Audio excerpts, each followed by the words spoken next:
तो भाई अक्टूबर नवंबर 23 वेरिएंट 31 अभी हम लोग अटेम्प्ट करेंगे। मई जून 31 और मई जून 33 जो है ना वो बिल्कुल सेम पेपर है, तो मैं 31 आप लोगों को पहले करवा चुका हूँ, same exact paper. Economists normally assume that the marginal utility from consuming additional good is positive and diminishing. तो कहता है what is the effect on total satisfaction of consuming extra units of good। कहता है कि यार usually जो marginal utility of consuming additional good होती है वो पॉजिटिव होती है और डिमिनिशिंग होती है। सही है। तो कहता है कि यार टोटल सेटिस्फेक्शन क्या होगी of consuming extra unit of goods. तो ऑप्शन पढ़ते हैं। पहला ऑप्शन कहता है total satisfaction falls at a decreasing rate, total satisfaction falls at an increasing rate, total satisfaction rises at a decreasing rate, total satisfaction increases at an increasing rate. बेटा total satisfaction यानी कि total utility का मैं curve बना रहा हूँ। Increasing rate, decreasing rate, constant और fall, ऐसे ही बनता है। Increasing rate, decreasing rate, constant और फॉल। तो बेटा टोटल सेटिस्फेक्शन यानी कि total utility rises at a decreasing rate, ठीक है, वो इस वाले क्वेश्चन की बात करें। द बजट लाइन बी, आपके पास पहली बजट लाइन चल रही है, यानी कि मैं यहाँ पे हाईलाइट कर देता हूँ। ये आपकी इनिशियल बजट लाइन चल रही है बी बी।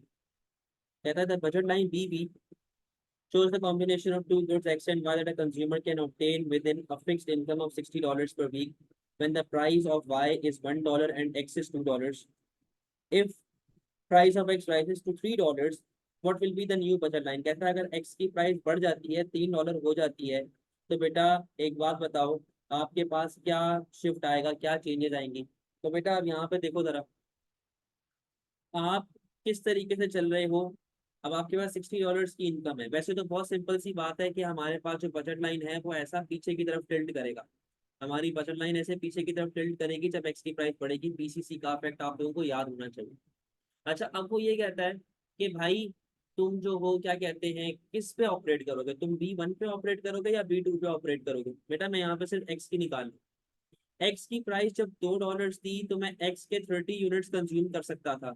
अब एक्स की प्राइस कितनी हो गई है, $3, यानी कि अब मैं सिर्फ एक्स से कितने यूनिट्स कंज्यूम कर सकता हूँ, 20।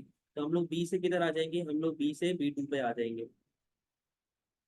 विच मार्केट स्ट्रक्चर्स आर कंटेस्टेबल। बेटा कौन से मार्केट स्ट्रक्चर ऐसे होते हैं जो कंटेस्टेबल होते हैं। बेटा कंटेस्टेबल के अंदर क्या करेक्टरिस्टिक्स होती हैं कि आपके पास छोटी छोटी दुकानें होती हैं, लड़ाई होती है, बहुत ज्यादा कंपटीशन होता है। तो परफेक्ट कंपटीशन में कंटेस्टेबल होता है, मोनोपोलिस्टिक में कंटेस्टेबल होता है, प्योर मोनोपोली में कंटेस्टेबल नहीं होता। तो answer is D. The diagram shows long run average cost curves and three short run average cost curves SRSE 1, 2, 3 for an individual firm. Each short run average cost curve represents a fixed factor of production.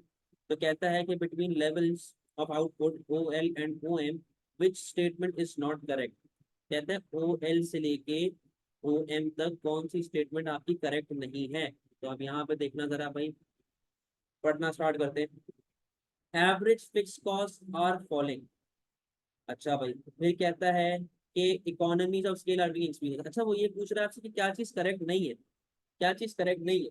तो average fix cost तो बेटा अभी continuously fall होती रहती है। जैसे आप output देखो, आउटपुट आपका बढ़ रहा है, जैसे जैसे आउटपुट आपका बढ़ेगा आपकी एवरेज फिक्स कॉस्ट फॉल होगी। तो ये आंसर करेक्ट है, यस ऐसा होगा, हमें नो की तरफ जाना है, ठीक है। Economies of scale are being experience, क्योंकि देखो आपकी लॉन्ग एंड एवरेज कॉस्ट जो है वो कंटिन्यूसली फॉल होती जा रही है। तो यस ये भी हो रहा है। Law of diminishing returns is operative. Law of diminishing returns operative है क्योंकि यहाँ पे देखो जब वो एसआरएसी की बात कर रहा है तो देखो आपकी शॉर्ट रन एवरेज कॉस्ट बढ़ रही है। और शॉर्ट रन एवरेज कॉस्ट आपकी, आपको यहाँ पे मिरर पिक्चर याद करनी पड़ेगी। जो मिरर पिक्चर मैंने आप लोगों को ऐसे बना के दिखाई थी कि आपकी एवरेज कॉस्ट बेटा शॉर्ट रन में बढ़ रही है, ठीक है। तो यस ये भी हो रहा है। There are decreasing returns to scale. बेटा ये नहीं हो रहा, डिक्रीजिंग रिटर्न्स टू स्केल का मतलब होता है diseconomies of scale. Diseconomies of scale आपको यहाँ से जाके ऑपरेट होना स्टार्ट करे, सही है, यहाँ पर आपको इकोनॉमीज ऑफ स्केल ही चले। which combination of reaction by rivals which combination of reaction by rivals result in a king demand curve for an oligopolistic oligopolist when a price changes। कहता है कि कौन सा एक कॉम्बिनेशन है जो राइवल्स यूज करते हैं जिसकी वजह से बेटा किंग डिमांड कर्व आपके पास आ रही होती है। अगर आप लोग उसको याद करें तो इंडस्ट्री और फर्म दोनों साथ मिलके काम कर रहे होते हैं। तो और मैंने आपको ये भी बताया कि ना कोई प्रोड्यूसर प्राइस बढ़ाएगा ना कोई प्रोड्यूसर प्राइस कम करेगा, इंडस्ट्री अपनी जगह पर फिक्स रहती है, ठीक है।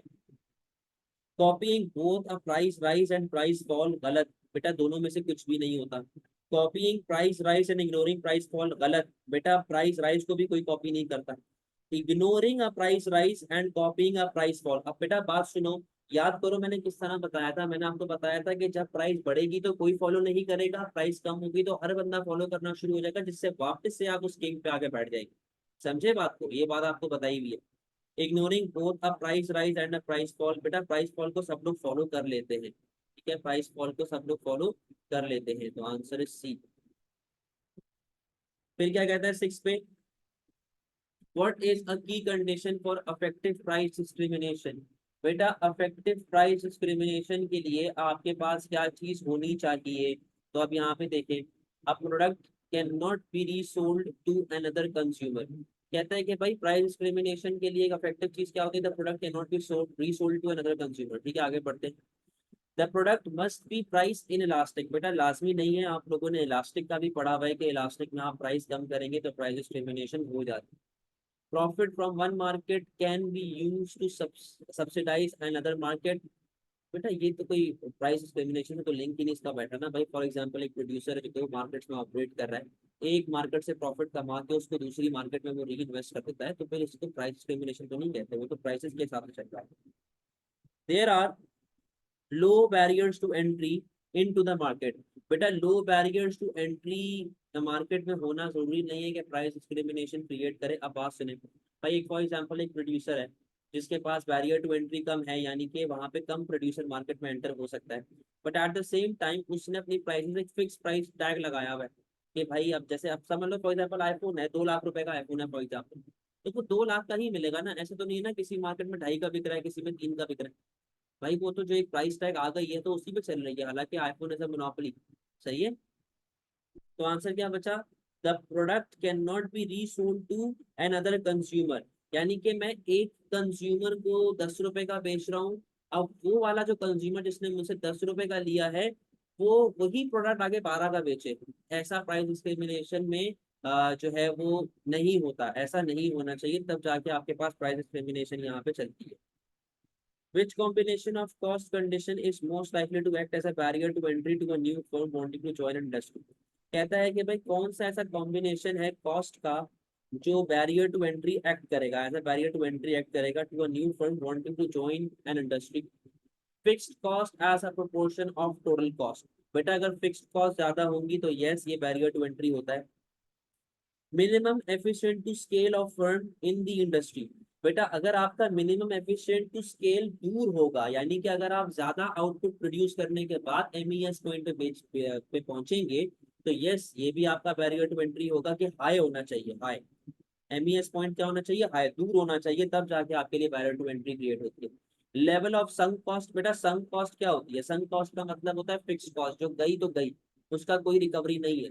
फॉर एग्जाम्पल आपने 6 महीने का किराया भर दिया दुकान का, क्योंकि आपको शुरू में डिपॉजिट पे करना पड़ता है, आपने 6 महीने का डिपॉजिट पे कर दिया, अब भले आप दुकान पे जाएं या ना जाएं, आपकी पैसे तो गए, वो पैसे वापस तो नहीं मिलेंगे आपको, तो संक कॉस्ट भी आपकी क्या होनी चाहिए, हाई होनी चाहिए, तो आंसर यहाँ पे क्या बन जाएगा ए।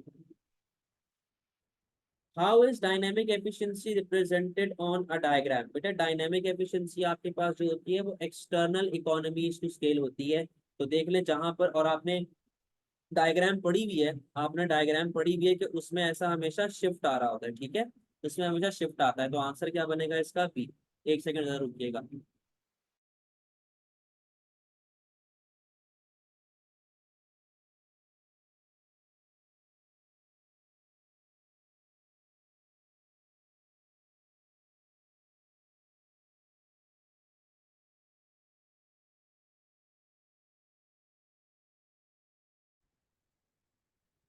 अच्छा जी 8 तक हम लोग कर चुके हैं, आगे बढ़ते हैं जरा 9 पे।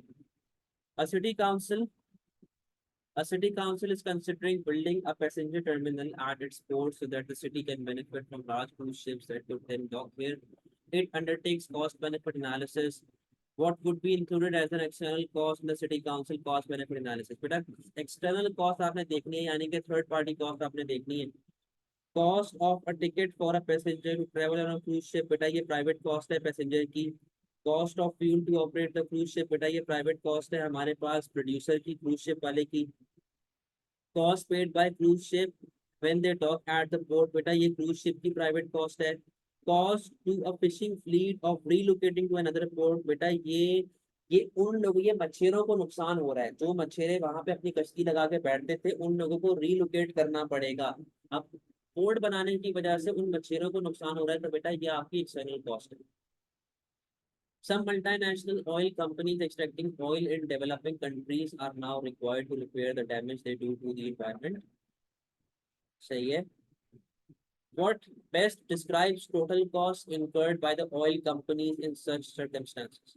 कहता है कि भाई जब भी ऑयल कंपनी एक्सट्रैक्ट करेगी ऑयल को, अगर कोई भी ऑयल कंपनी एक्सट्रैक्ट करेगी ऑयल को, तो उसे रिपेयर भी करना पड़ेगा, जो जो मसले उसने डैमेज किया है सोसाइटी को, यानी कि एनवायरनमेंट को जो जो नुकसान दिया है। यानी कि यहाँ पे प्राइवेट कॉस्ट और एक्सटर्नल कॉस्ट दोनों को कंसिडर करना पड़ेगा, तो आंसर क्या बन जाएगा 10 का। Which government is not an example, which statement is not an example of government failure? कहता है कि कौन सी स्टेटमेंट गवर्नमेंट फेलियर का पार्ट नहीं है। Government intervention leading to a less efficient allocation of resources, बेटा ये आपकी गवर्नमेंट फेलियर का पार्ट है। Government intervention leading to a net loss of economic welfare, बेटा इकोनॉमिक वेलफेयर भी आपकी गवर्नमेंट फेलियर का लॉस पार्ट है। Government intervention leading to an increase in consumer surplus, बेटा ये आपकी गवर्नमेंट इंटरवेंशन का नुकसान नहीं होता, गवर्नमेंट फेलियर नहीं होती। Government intervention leading to a social cost exceeding social benefit, yes ये भी सोसाइटी के अंदर गवर्नमेंट फेलियर का पार्ट है, तो answer is C. Diagram shows demand and supply of labour, the government announces minimum wage of W1, सही है जी। Which area represents increase in economic rent of workers who will continue to be employed at the minimum wage, बेटा economic rent में आपके पास क्या affect आ रहा है। कहता है आपके पास कितने से इकोनॉमिक रेंट बढ़ रहा है, मेरी बात सुनो। बेटा इक्विलिब्रियम से जो नीचे का पोर्शन होता है ये ट्रांसफर अर्निंग होता है, ये ऊपर वाला पोर्शन आपका इकोनॉमिक रेंट होता है, ठीक है। अब मेरी बात सुने, बेटा ये इकोनॉमिक रेंट जो आपके पास वाई और जेड चल रहा है, ये तो ऑलरेडी हमारे लेबर को मिल रहा है ना। वाई और जेड तो ऑलरेडी आपके लेबर को मिल रहा है। अब मेरे लेबर को एक्स्ट्रा कौन सा इकोनॉमिक रेंट मिल रहा होगा, मेरे लेबर को एक्स्ट्रा जो है वो एक्स वाला इकोनॉमिक रेंट मिलता है। A firm is faced with a shortage of labor. It decides to introduce its own training scheme for school leavers. Which effect is this most likely to have on the firm? कहता है एक firm है उसके पास labour shortage हो रही है और वो अपने ट्रेनिंग स्कीम लेके आ रहा है स्कूल लीवर्स के लिए, तो जो बच्चे जल्दी स्कूल छोड़ देते हैं मैं उनको ट्रेन करके अपने पास नौकरी दे दूंगा। Which effect is this most likely to have on the firm? कहता है कि फर्म पे क्या अफेक्ट आना चाहिए। कहता है a decrease in the number of workers it employees, बेटा वो तो ऑलरेडी चल रहा है ना, आपके पास तो ऑलरेडी शॉर्टेज ऑफ वर्कर चल रही है। आपके पास डिमांड ज्यादा है बट वर्कर लोग काम नहीं कर रहे आगे। A decrease in productivity of its workforce, गलत बेटा, जब ट्रेनिंग मिलेगी तो प्रोडक्टिविटी बढ़ना स्टार्ट हो जाएगी। Increase in geographical mobility of worker, बेटा वो सिर्फ ट्रेनिंग दे रहा है आपको, गाड़ी वगैरह नहीं प्रोवाइड करा, तो आपकी जियोग्राफिकल मोबिलिटी कैसे बढ़ेगी। A shift in supply curve to the right, yes क्योंकि लेबर की बेटा जब प्रोडक्टिविटी बढ़ती है तो आपकी सप्लाई भी राइट वर्ड जाएगी।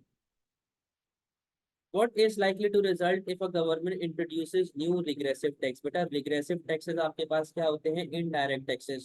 तो देखिएगा एग्रीगेट डिमांड विल इंक्रीज, गलत बेटा, एग्रीगेट डिमांड का रिग्रेसिव टैक्स से कोई लिंक नहीं होता। एम्प्लॉयमेंट अपॉर्चुनिटीज विल इंक्रीज, कैसे इंक्रीज होगी भाई, जब आपके पास रिग्रेसिव टैक्सेस लगेंगे तो आपकी सप्लाई तो फॉल हो जाएगी। जब सप्लाई फॉल होगी कॉस्ट ऑफ प्रोडक्शन बढ़ेगी, तो कैसे वो लेबर को हायर करेगा, ये भी ऑप्शन गलत हो गया। इनकम इनइक्वालिटी विल इम्प्रूव, बेटा इनकम इनइक्वालिटी कैसे इंप्रूव करेगा, मेरी बात सुनो, रिग्रेसिव टैक्सेस लग रहे हैं, यानी कि इस पेंसिल पे अमीर का बच्चा भी 10 रुपए टैक्स पे कर रहा है, गरीब का बच्चा भी 10 रुपए टैक्स पे कर रहा है, इससे तो इनकम इनइक्वालिटी और बढ़ जाएगी। बिकॉज गरीब बंदा has to pay higher amount of tax as compared to अमीर बंदा, तो इससे आपकी इनकम इनइक्वालिटी और खराब हो जाएगी। तो आंसर क्या बना कि बेटा since regressive tax can not be avoided और there is no tax evasion in regressive tax, तो गवर्नमेंट का टैक्स रेवेन्यू बढ़ना स्टार्ट हो जाए। Which government policy to counter the effect of income inequality is correct matched with one of its advantages and one of its disadvantages? Income inequality को कम करना है भाई। कहता है कि घरों लोगों को खाने पे सब्सिडी दो, चलो अच्छा ये पॉलिसी आ गई। एडवांटेज क्या है कि यार ये उन लोगों को टारगेट करेगा जो जरूरतमंद है। सही है, बिल्कुल ठीक है। डिसएडवांटेज क्या है? Opportunity cost, administrative cost. Possible answer हो सकता है। हायर नेशनल मिनिमम वेज, इससे क्या होता है बेटा, जब मिनिमम वेजेस बढ़ जाती है तो वो कहता है कि यार आपके पास पॉलिसी का एडवांटेज क्या होगा, इनकरेजेस स्किल ट्रेनिंग। देखो अव्वल तो अगर मिनिमम वेजेस बढ़ जाती है ना, तो इसका मतलब ये है कि आप एग्जिस्टिंग स्किल्स के ऊपर अपने वर्कर को पहले 10 रुपए दे रहे थे या 15 रुपए दे, करंट स्किल्स के ऊपर कोई उसको सीखने की जरूरत नहीं है। तो ये पहली बात तो एडवांटेज नहीं है। हायर बजट डेफिसिट, बेटा गवर्नमेंट अपनी जेब से तो नहीं पे करी ना मिनिमम वेज, तो गवर्नमेंट के लिए बजट डेफिसिट कैसे होगा? ये दोनों ऑप्शन गलत है। आगे है, provision of free child care increases employability, और लिखा हुआ है डिसइंसेंटिव टू वर्क। बेटा फ्री चाइल्ड केयर से डिसइंसेंटिव टू वर्क तो होता है, सही है, मगर ये क्या है कि एम्प्लॉयबिलिटी बढ़ जाएगी, एम्प्लॉयमेंट बढ़ना स्टार्ट हो जाएगी अगर फ्री चाइल्ड केयर देंगे तो। अबे कैसे बढ़ेगी भाई, लोग काम ही नहीं करेंगे तो अनएम्प्लॉयमेंट बढ़ेगी, डिसइंसेंटिव होगा ना, लोग काम क्यों करेंगे फिर। यूनिवर्सल मॉनेटरी बेनिफिट, यानी कि हर बंदे के लिए आपने पैसे सस्ते कर, चीजें सस्ती कर दी हैं या सबको बेनिफिट दे दिए। Saves on bureaucracy, reduce labour mobility. बेटा सेव एंड, इसका तो कोई लिंक ही नहीं है ना, ब्यूरोक्रेसी का मॉनेटरी बेनिफिट से क्या लेना देना यूनिवर्सल, छोड़े इसको। आंसर क्या बना? Under which circumstances will a subsidy from the government be most beneficial if there are externalities from producing goods? कहता है कि सब्सिडीज कब देनी चाहिए, जब एक्सटर्नैलिटी कौन सी हो, नेगेटिव हो या पॉजिटिव हो। बेटा लॉजिकल सी बात है, आप सब्सिडी सिर्फ तब देते हैं जब एक्सटर्नैलिटी पॉजिटिव हो, यानी कि मेरिट के साथ लिंक करें। तो आंसर आपका सी या डी में से कोई एक, ठीक है। फिर कहता है उसकी पीडी क्या होनी चाहिए, ग्रेटर देन वन या लेस देन वन, यानी कि इन इलास्टिक होनी चाहिए या इलास्टिक होनी चाहिए। बेटा एक बात सुनो, सब्सिडी मिलेगी तो प्राइस कम होगी, अगर तो डिमांड आपकी इलास्टिक होती है तो डिमांड बहुत ज्यादा से बढ़ेगी और लोगों को फायदा है। लेकिन अगर आपकी डिमांड इन इलास्टिक होती है, अगर आपकी डिमांड इन इलास्टिक होती है यानी कि प्राइसेस बहुत ज्यादा से फॉल हो रही है, बट क्वांटिटी सिर्फ और सिर्फ थोड़े से बढ़ेंगे। ज्यादा फायदा आपको किसमें है? ज्यादा फायदा आपको तब है जब आपकी डिमांड क्या हो, इलास्टिक। आगे है, what might decrease if a closed economy with the government sector decides to allow international trade? कहता है कि अगर एक क्लोज्ड इकोनॉमी इंटरनेशनल ट्रेड की तरफ चला जाता है तो उससे क्या चीज आपका डिक्रीज होगा। तो बेटा component of aggregate expenditure, component of aggregate expenditure कैसे डिक्रीज होंगे बेटा, आपके पास तो एक नया कंपोनेंट ऐड होगा एक्सपोर्ट वाला, एक नया कंपोनेंट एक्सपोर्ट वाला ऐड होगा। सर ग्रेटर देन वन का मतलब लेस देन वन है? नहीं बेटा, क्या कर रही हैं आप, बेसिक मैथ्स है ये तो, क्या कर रही हो? नहीं, इलास्टिक है। अरे भाई ये देखें, value for example value greater than one, इसका मतलब क्या है कि इलास्टिक है। वैल्यू लेस देन वन, इसका मतलब क्या है, इलास्टिक है। यार ये तो बेसिक चीजें, ऐसे नहीं करो यार, ऐसे नहीं, मुझे डराओ। तो कहता है क्लोज्ड इकोनॉमी में आपके पास क्या एक्स्ट्रा चीज ऐड होगी। पहले वो कहता है कि कंपोनेंट ऑफ एग्रीगेट एक्सपेंडिचर, बेटा एक एक्सपोर्ट आपके पास ऐड होगा, उसने आपसे पूछा हुआ डिक्रीज का, तो ये तो आंसर नहीं होता।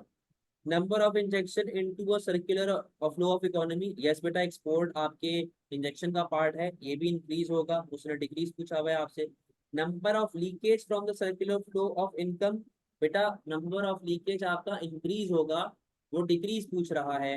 Value of economy multiplier, yes, formula याद करें 1/s+t+m, जब बेटा m भी यहाँ पे ऐड हो जाएगा तो आपका मल्टीप्लायर फॉल होना स्टार्ट हो जाएगा।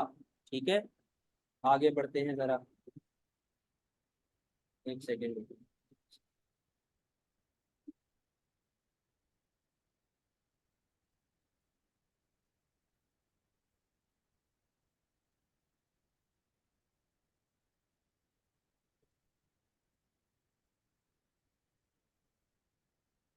अच्छा जी आगे, 19, diagram shows closed economy in which full employment level of income Y F, सही है वाई एफ चल रहा है।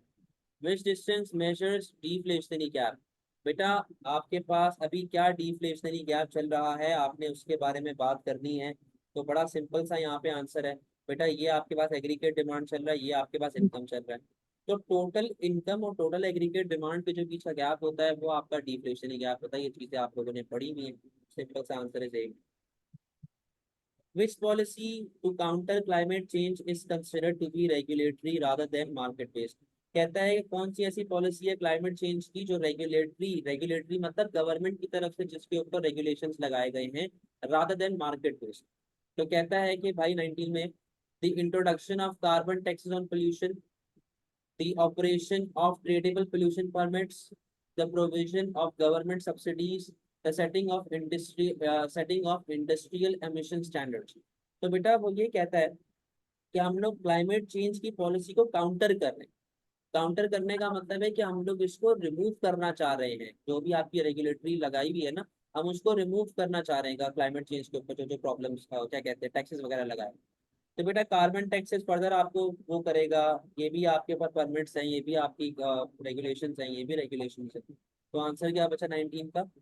Setting industrial emission standard. यार ये स्टैंडर्ड लगा दी गई यार, यहाँ तक रहो तुम्हारी मेहरबानी, इससे ऊपर गंद नहीं कर। ठीक है, तो ये इस तरह चल। Which cause of economic growth is most likely to result to ensure that the growth is sustainable? Sustainable का मतलब कि आगे आने वाली जनरेशन के लिए भी वो हमारे पास रहे, खत्म ना हो जाए। Deregulation of industrial production that uses mineral resources and fossil fuel। बेटा deregulation का मतलब कि जो लोग mineral resources और fossil fuel को यूज करते हैं, हमने उनके ऊपर से रिस्ट्रिक्शन डंडे को हटा दिया है, तो बेटा सस्टेनेबिलिटी तो यहाँ पे मर जाएगी। Increase government spending on environmental education, yes. Finance through taxes on harmful good। बेटा बहुत अच्छी बात है।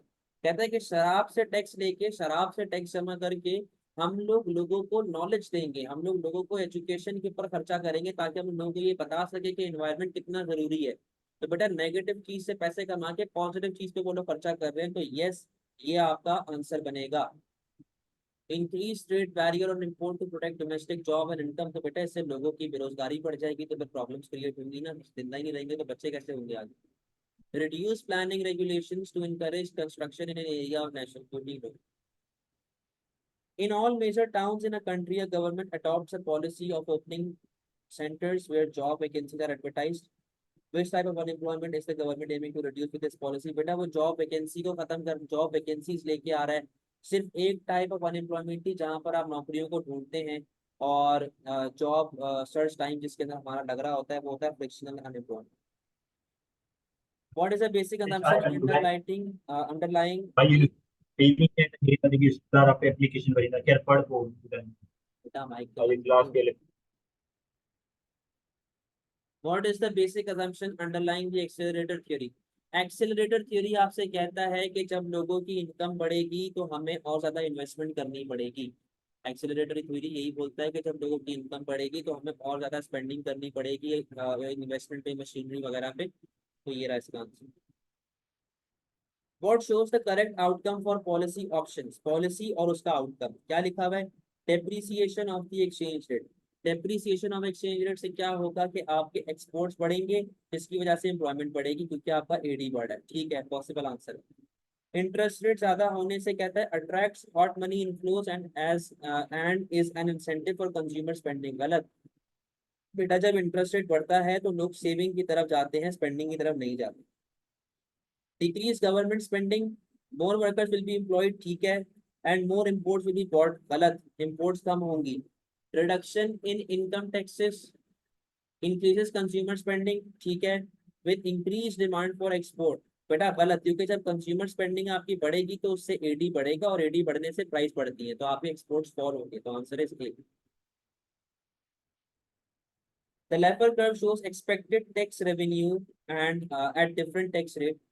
An increase in tax rate above 50% is expected to decrease tax revenue, क्योंकि फिर लोग टैक्स चोरी करना स्टार्ट करेंगे। कहता है कि अगर हमारा टैक्स रेट 50% से आगे जाएगा, ऊपर जाएगा, तो बेटा लोग टैक्स चोरी स्टार्ट करेंगे, जिससे टैक्स रेवेन्यू फॉल होगा। तो क्या आंसर इसका यहाँ पे होना चाहिए? What is the reason for this? बेटा इसका सिंपल सा रीजन मैं आपको बता चुका हूँ। तो सिंपल सा रीजन क्या है कि लोग फिर काम करना छोड़ देंगे, लोग बोलेंगे कि यार हमें मेजोरिटी ऑफ इनकम टैक्स में ही पे करनी पड़ती है, तो अपने नुकसान।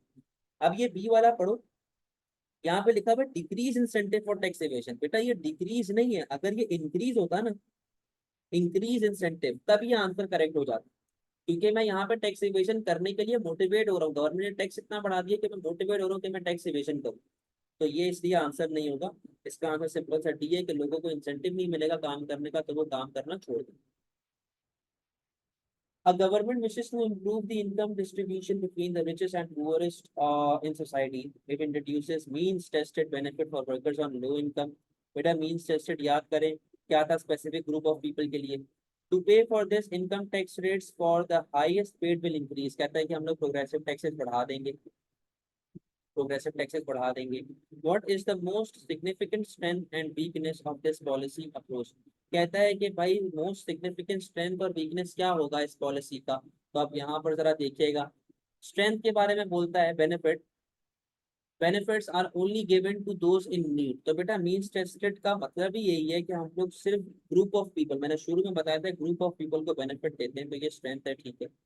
Poor non workers will be no better off. Yes, क्योंकि बेटा जो ऐसे लोग हैं जो काम नहीं कर रहे, क्योंकि यहाँ पे उसने क्या बोला हुआ है कि वो गरीब लोग जो कि नॉन वर्कर हैं, क्योंकि उसने बोला कि हम लोग सिर्फ वर्कर लोग को देंगे. तो जो लोग वर्कर नहीं है, गरीब लोग हैं, उनको तो मीन्स टेस्टेड के अंदर पैसा ही नहीं मिलेगा. सही है. उन्होंने क्या बोला, फॉर वर्कर्स, तो जो नॉन वर्कर है मैं उनको पैसे तो नहीं दूंगा. ठीक है, तो ये इसका ड्रॉबैक आ गया. ठीक है. इंटरजेनरेशनल इक्विटी इज इम्प्रूव, और आगे लिखा हुआ है tax avoidance is more likely. तो बेटा intergenerational equity is improve. Equity का मतलब होता है बराबरी.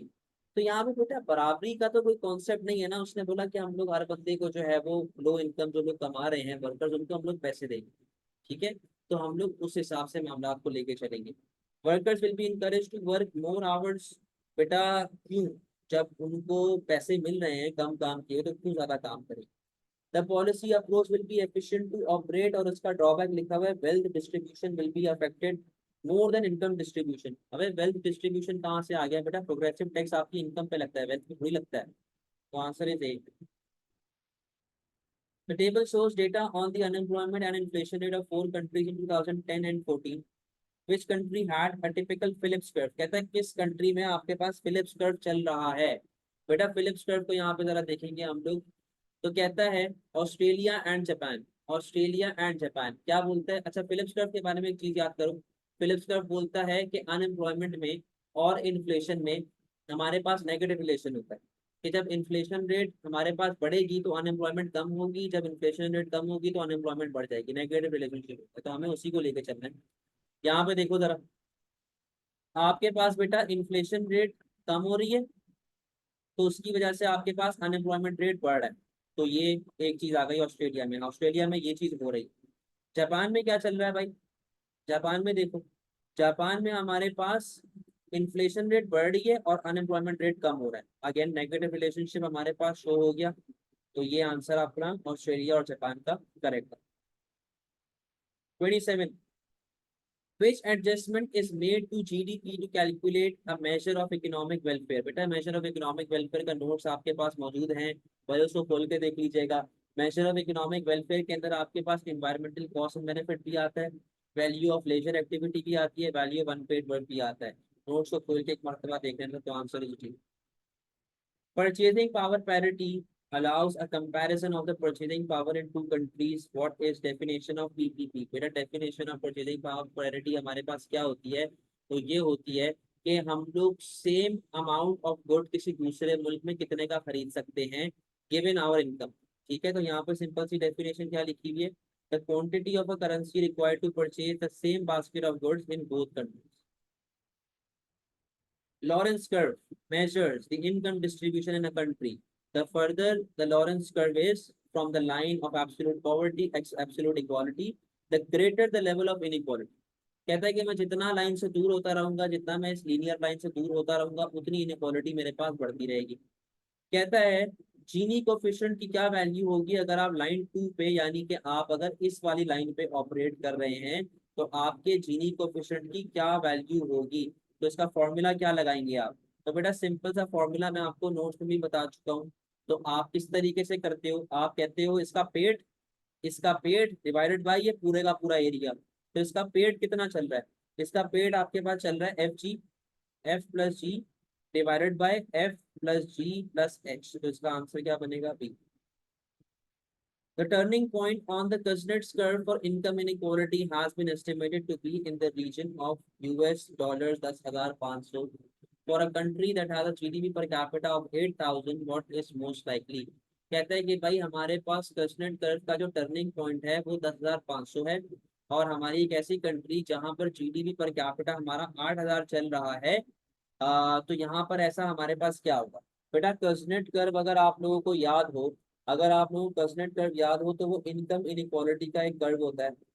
पर्सनल कर्व आप लोगों का बेटा इनकम इनइक्वालिटी का एक कर्व होता है, जिसके अंदर आप ये चीज को देखते हैं कि आपके पास इनइक्वालिटी कितनी चल रही है, वो इस तरीके से बनता है, इस तरीके से बनता है। वाई एक्सिस पे आपके पास आती है इनइक्वालिटी, ठीक है, और यहाँ पे आता है इनकम पर हेड, और वो ऐसा एक उल्टा यू बनता है। वो उल्टा यू क्यों बनता है, क्योंकि जैसे जैसे आपके पास इनकम बढ़ती रहती है, वैसे वैसे आपके पास शुरू में तो इनकम इनइक्वालिटी जो है वो बढ़ती है, फिर आहिस्ता आहिस्ता कम हो जाती है, क्योंकि लोगों के पास नॉलेज आना स्टार्ट हो जाती है। ठीक है, तो इसका सिंपल सा देखें किस तरह हमारे पास कर्व यहाँ पे मैच हो रहा है। Reduction in GDP per capita will have no effect on income inequality, गलत, गलत। फिर कहता है, फिर कहता है रिडक्शन इन जीडीपी, अच्छा ये वही हमारे पास आ गया। An increase in GDP per capita will have no affect on income inequality, बेटा जब जीडीपी पर कैपिटा आपका बढ़ रहा है तो क्यों नहीं आ रहा अफेक्ट, बिल्कुल अफेक्ट आ रहा है यार। फिर कहता है N increase in GDP per capita will increase income inequality, कहता है कि यार इसका देखो पीछे क्या लिखा हुआ है। कहता है हम लोग 8,000 पे खड़े हुए, हम लोग 8,000 पे खड़े हुए, और हमारा टर्निंग पॉइंट जो है ना, हमारा टर्निंग पॉइंट कितना है, वो है 10,500। तो बेटा अगर मैं यहाँ 8,000 पे हूँ और मैं 10,500 से फिर आगे ऐसे नीचे की तरफ जा रहा हूँ, तो यहाँ पे हमारे पास क्या हो रहा है बेटा, हमारी इनकम इनइक्वालिटी बढ़ना स्टार्ट हो जाएगी। हमारी इनकम इनइक्वालिटी जो है वो क्या हो रही है, हमारी इनकम इनइक्वालिटी जो है वो क्या हो रही है भाई, बढ़ना स्टार्ट हो रही है। तो यही चीज आपने उसको यहाँ पर रिप्रेजेंट करवानी है। ठीक है भाई, तो answer is D. Sir March 24 तक P3 के आपके पास, बेटा मार्च 24 नहीं है आपके पास अभी तक, मुझे नहीं। ठीक है भाई, चले जी क्लास ऑफ कर रहे हैं, अल्लाह हाफ़िज़।